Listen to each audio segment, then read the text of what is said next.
Okay, it's Friday. What's today? The 27th of April. And as promised, I'm going to make another video about dating and relationships, providing some advice to writers seeking my opinion about their situation. Now, the video I recorded yesterday will be uploaded probably right around the same time as this one, because I don't know what happened. Some kind of technical difficulties, and that video took forever to process, and I had to keep restarting it. It was just a nightmare. So it's finally done. It's finally ready for uploading, and by now, it's time for me to do a new one. So you guys are going to get 2 videos today. So let's get started, because I still have the document from yesterday with all those advice questions in it. So I'm going to start with those before I go back into my email box. So this young woman writes, "How can I make a stranger work for my number? Ladies shouldn't have to give their number to every man that she finds attractive or like upon the first encounter. So what can she do to make him earn her number without seeming uptight? I'm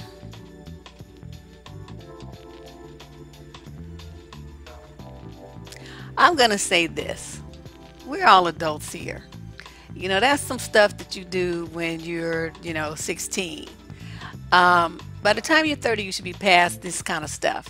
And yes, you should give your number to every man that you find attractive. What is the point of trying to date somebody that you think is ugly? And if you only had a first encounter with them, it might be your last, because I don't know about you, but I do social events, and I go to situations, into little events, and networking events and civic events and things like that, and of course business events as well. And a lot of times I only have that one opportunity to see that person. I'm gonna pass it up trying to play some kind of make him work for my number game. Don't do that. If you are interested in a guy and he asks you for your number, give it to him. If you're interested in him, you give him yours. Now, what you do is, a lot of it is in how you do it. Of course, you don't just go around flicking your card out like you a Vegas card dealer or something. But what you do is, because I used to have what they call now social cards. It just had my name, my phone number, and my email address on it. It's nothing about what I do for work or nothing like that. I call it my social card, and that's what I would give to people. And as you know, I have a Google voicemail, so they ain't calling my cell phone. They calling my Google number that I've had since Google first started giving out those numbers. 10 years or so? And they can call me. It rings to my phone. I can answer it if I'm available, and if I'm not, then it goes to the voicemail. But you should not be playing these kind of games, if you're past 18 or 19 years old. What you do is you say, this was I was really glad to meet you. It was a very interesting exchange that we had. If you have time, I'd like to continue it. Or if you have time, I see you at the next event, or whatever, whatever phrase you want to phrase it. Then you give him your card. Or if he says, the same thing back, it was really great to meet you, and I really don't get to have these kind of conversations with women that much, blah blah blah, whatever, you're just so fabulous, you're so this and that, and he asks you for your number, then you guys should exchange cards, right? So you don't just give him your number, you exchange numbers. And any woman who does not have some kind of business card or something, what's wrong with you? You got to have something to give people. It don't have to be your business card for your actual work. Like I said, just make a social card. And sometimes, you can put your picture on it and everything. Everybody knows how to use, some kind of like desktop publishing thing these days. It's real easy. I used to have to pay for mine because that was before all that stuff got invented. So you had to go to a printer to get your stuff. But now you can do the stuff at home. They got like cardstock. You just print on your color printer at the house. You don't even have to spend no money. So there's no reason to do anything like this. He hasn't invested anything in you. He doesn't know you from a hole in the ground. What is this that you think he's going to do to work for your number? He's just going to turn around and walk the fuck off. And you're going to miss an opportunity playing this kind of stuff. And you don't do that. If you don't want to give him your number, if you're not interested, then don't do it. But, you should, I'm in total disagreement with this. You should give your number to a man if you find him to be attractive. You should give your number to a man on the first encounter, because it might be your last encounter. And just make sure that the environment is right. You wouldn't go around giving your number to people on the, you stopped at the stop sign at the corner in your car, and here comes somebody walking across the street. Can I get your number, Miss Lady? Can I get your number? No, you're not going to give that clown your phone number. You're going to give him the finger. That's what you're going to do as you drive off. But, I don't see any reason why, if you're both in the same situation, you're at some event, you see this guy all the time on the transit, and you guys have started chit-chatting. He works at a different division at you, in a different building, in a different city, or different whatever. I mean, how else you gonna meet somebody? I'm not down with this online dating stuff. I mean, I know a lot of people do it, but I don't like it. So to me, meeting a person face-to-face is the best way, and I don't see any reason why you would not give him your number if you are interested in him at all. So, on that one. Nobody gonna work for your number. They're just gonna walk off and leave you standing there. All right, now this was posted under this was a recent one. I'm not going into the Wayback Machine on these. This was under the special snowflakes video. This young lady says, "Great video as always. I had a debate with a male friend. I was telling him that my cousin was upset because her and her boyfriend got into an argument. They had just got back from spending 4 days in Vegas, and she told him that for the rest of her vacation she wanted to spend with her friends and family. My friend says that she is wrong, but I told him in a dating situation, you are not obligated to spend every day with a person. He feels differently, and I told him that is why he's alone, because who wants to be up under somebody 24/7, especially in their 40s. I feel if you marry someone, it is expected to be with them every day, but dating? Are my cousin and I wrong? Absolutely not. This guy's a fucking Klingon. I mean, you just spent 4 days with the woman. Maybe she's tired of smelling your farts, nigga. She want to go smell some new farts. It's like, you know what I mean? I'm being a little crass, but,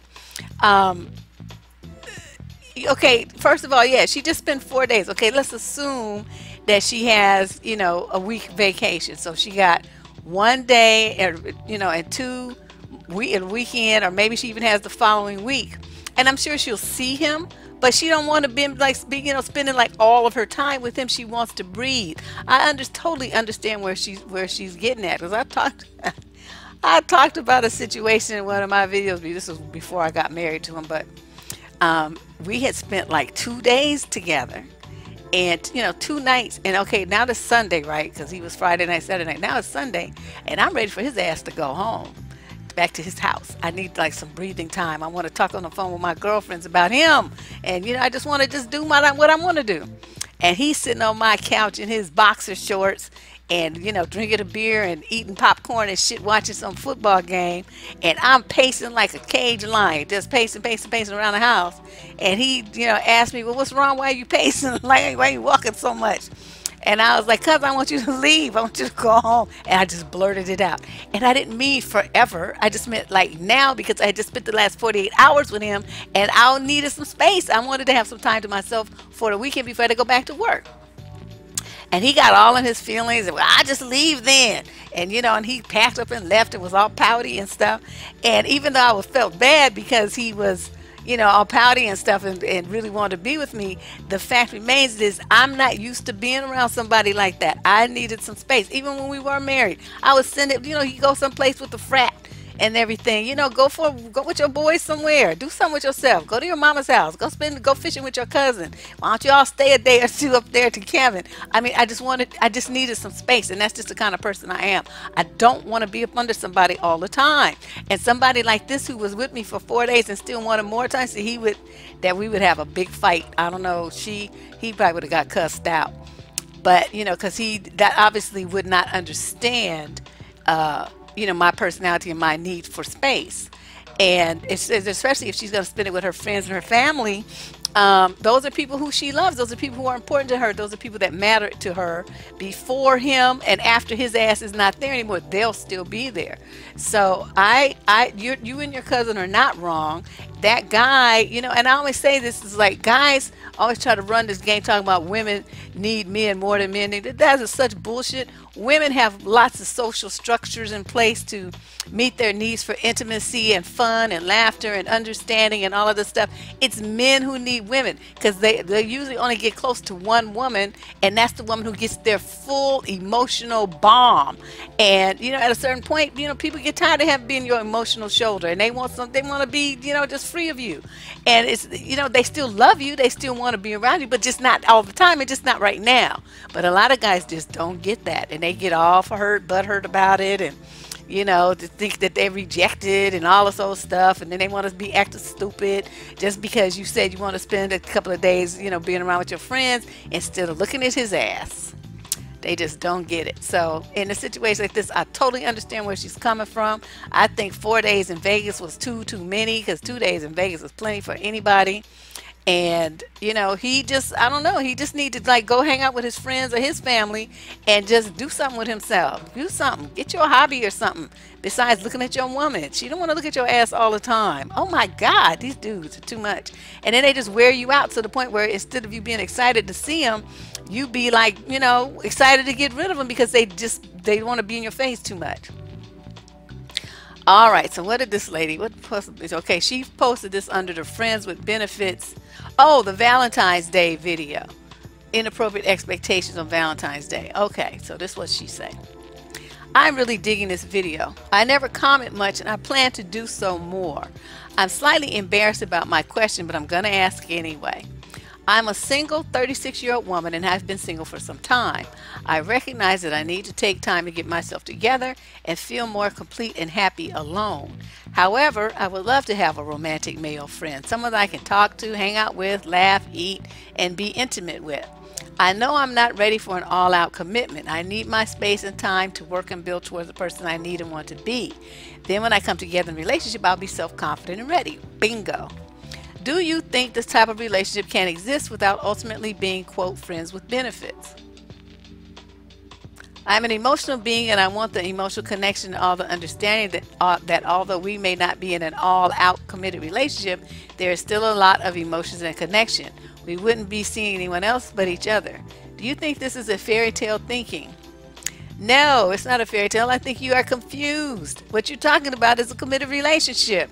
Nobody's going to give you all that and you just all loose and easy. You expected too much from somebody that you don't want to be, really tied to. You can't have both of those things. If you're going to have a friends with benefit type of thing, you're not going to have all that emotional stuff that you're talking about. You want a relationship and you want full intimacy, emotional intimacy, mental intimacy. You want all kind of connections. You want all kind of understanding. You want a relationship, but you haven't admitted it to yourself yet. You want somebody to hang out with, laugh with, eat with, talk with, have sex with. Girl, that's a relationship. What do you, okay, just ask yourself, what is the difference between what you're talking about and what people call a relationship? Okay, because I'm not getting it. I don't understand what it is that you think that you're going to have any different. That's what a relationship is. All this sharing and bonding and being with somebody and all this old stuff. So if that's what you really want, admit it to yourself and stop hiding from it and running from it and pretending that it's something that it's not. If you want that, then say, okay, I want to have a relationship, but I'm not ready right now. So let me finish getting ready, and then I will, seek this high level of intimacy, physical intimacy, emotional intimacy, mental intimacy, spiritual intimacy. That's what you want. That's what you just said here. All of the things that you listed are those things. That is a relationship, if not a marriage. So I'm not really sure what you thinking and what you trying to trick yourself away from, but I see through you. I see through you, and just admit it. Okay, somebody else says, if a man won't say what he's looking for, but just says, let's just see how it goes, is he full of shit? Absolutely. Oh, he's trying to game on you. Okay, this is how this game goes.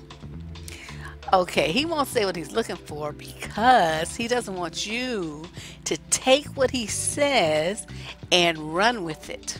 Okay, he wants to be the one in control.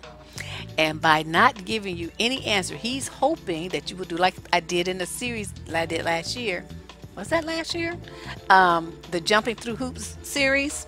25 videos talking about how men try to yank women's chains and make them jump through hoops and, you know, control their emotions. That's what it's all about. That's what this is too. Let's just see how it goes. So he's hoping that you're going to be, you know, giving him all this stuff and doing all this stuff for him and, you know, trying to earn him. That's what the setup is here. He wants you to go through all these tricks and everything to try to, quote, convince him to be with you and, you know, to flip him over to your side while he's in this let's just see how it goes mode.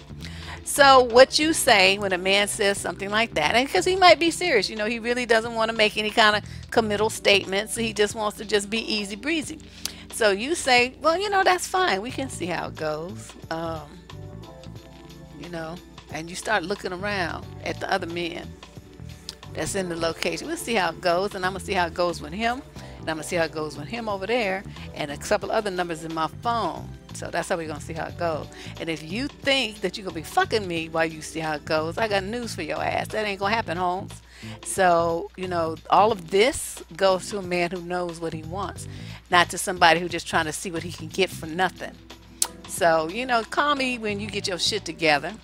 Or, you know, call me when you're ready to take me out. Either way, it's fine. But, you know, just understand, let's see how it goes two ways, motherfucker.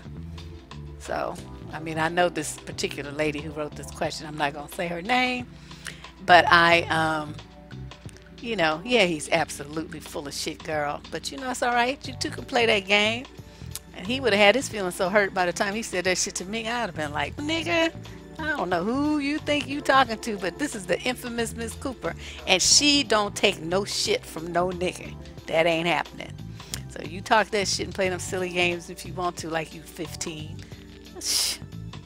I'm so disgusted sometimes with these men. I just want to just vomit. But then my vomit is too good for them since it has my gold flakes that I poop out in it. Okay, now this is from a young man.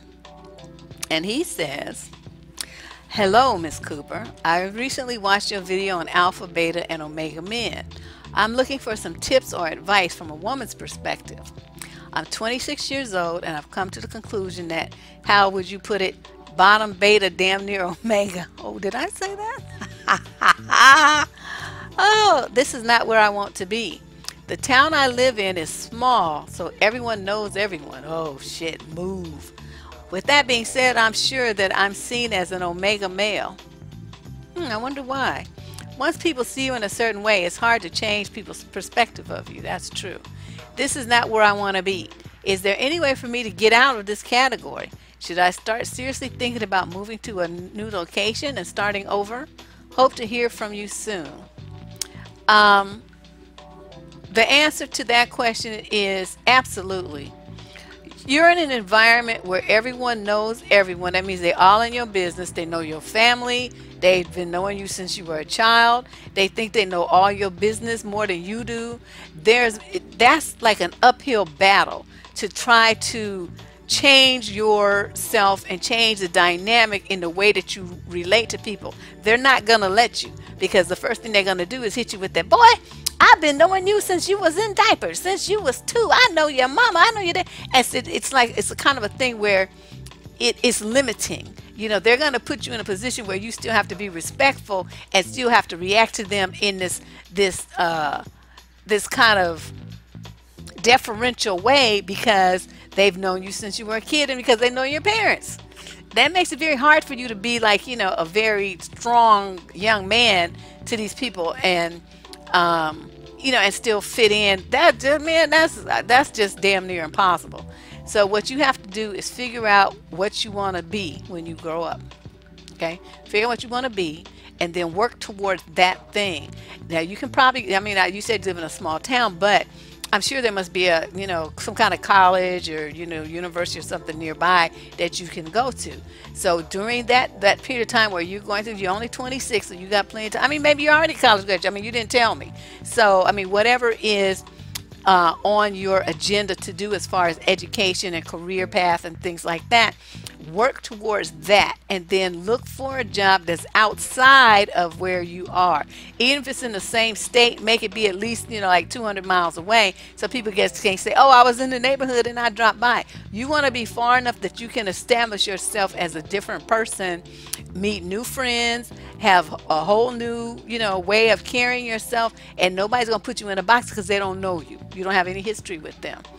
A lot of that is going to be a challenge for you, though, because everything, like in small town, there's a certain culture, and when you go to a larger city, that culture does not exist. That say hi to everybody and being all friendly and generous and giving to people and all stuff. Don't do that shit when you go to the city, because you will get used up. People are very opportunistic, and in large cities there's people from all over the world, so you can't just assume that everybody's going to be like they were, quote, back home. That would be a fatal error on your part. So what you want to do is work towards your goals. You want to invest, kind of not investigate, kind of assess your the ways that you involve yourself with people, the way you react to people, how you conduct yourself if you're challenged, how you conduct yourself if people try to wrong you or disrespect you. I mean, all of these things are all these ways that you handle yourself are what's going to make the difference between you being that bottom beta dude, damn near omega, to getting closer to the alpha dude. I mean, you'll probably never be like a total alpha, but you can definitely be a strong high-end beta male who is, has some small town values and stuff. Please don't think that I'm saying you got to change yourself completely. I'm just saying you need to be in an environment where you can assert yourself and be the man that you want to be. And it's not going to happen there where there's going to be people that are keeping you in a box based on what they know about you as you grew up. They're not going to let you change very much, because that would mean that they have to change, and they're not about to do that. You see what I mean? So, your values of caring and respect of elders and stuff that I know a lot of small town people have, those are great values to have, don't get me wrong. But, you've got to break free from any kind of limitations that these people are going to try to put on you. And I'm sure they're not doing it in any way to thinking that they're hurting you, but it's going to hurt you just the same. So I would suggest that. Okay, school, career, that's 200 miles away. Assess yourself, your behaviors and attitudes and the things that you do that are shooting you in the foot. Okay, 4, start working on changing those things, being more assertive, more focused on what you want, and stop giving other people what they want so much. Okay, you don't need to be an asshole about it, but you need to learn how to say no in a very polite and firm way. And then number 5, go to some other location to start executing this plan that you have developed for the new you. Okay, so that's 5 things you need to do. All right, so we will end things here, and I will pick this up again tomorrow with even more stuff. And then on Sunday, I will be doing a live show, my first live broadcast on YouTube. And I hope you can join me. There's at the home page of my channel, there's information about the Go Live, and you can actually participate in it from there, I believe. I don't know, because I've never done it before, so I can't be telling. I don't know what's going to happen. I don't know how to do it. I'll fumble my way through. But this is something I want to start adding to the channel regularly. So Sunday is the first day. All right, so you guys send in those advice questions. Keep those things coming in. I have a lot already. Some of them I was looking at them like, I can't really answer these. These are too personal. They should have paid for the advice thing. They don't have like a globe, a large scale appeal. It's like some little microscopic thing that only impacts them. And so I won't do those letters. So if you have one that you think will be interesting to a wide group of people, you can go right on the top of the home page on YouTube. It says Get Advice. Click that button. It'll take you right to the advice question submission form, and you can send me your question. I need you to do it that way because there are a lot of releases and information on that form, the submission form, that I need to formulate a decent and sensible answer. And I would love to hear from you, and you can send in your ideas for new topics as well. Deb Cooper, I will see you guys tomorrow.